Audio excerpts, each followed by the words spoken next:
امروز اومدیم با تست ویلیجر به همراه من. خب اولین تست یک راهی که یه زامبی دنبال ویلیجره، راه پر از TNT رو انتخاب میکنه یا راهی که تهش به امرالد میرسه. خب بریم ببینیم کدوما. خب لیتس گو. راه اول که راه درست رو انتخاب کرد و زامبی رو آتیش زد و رسید به امرالد داشت و خر افتاد پایین. خب اولی اسکول بود. میریم سراغ دومی میاد و دیگه خودتون ببینید دیگه.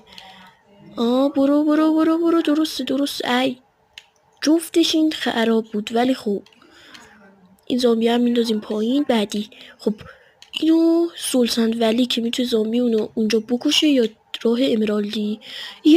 راه امرالدی ویلیجر آخر، ویلیجر درست بود. تا شورت ویدیو بعدی، بابای.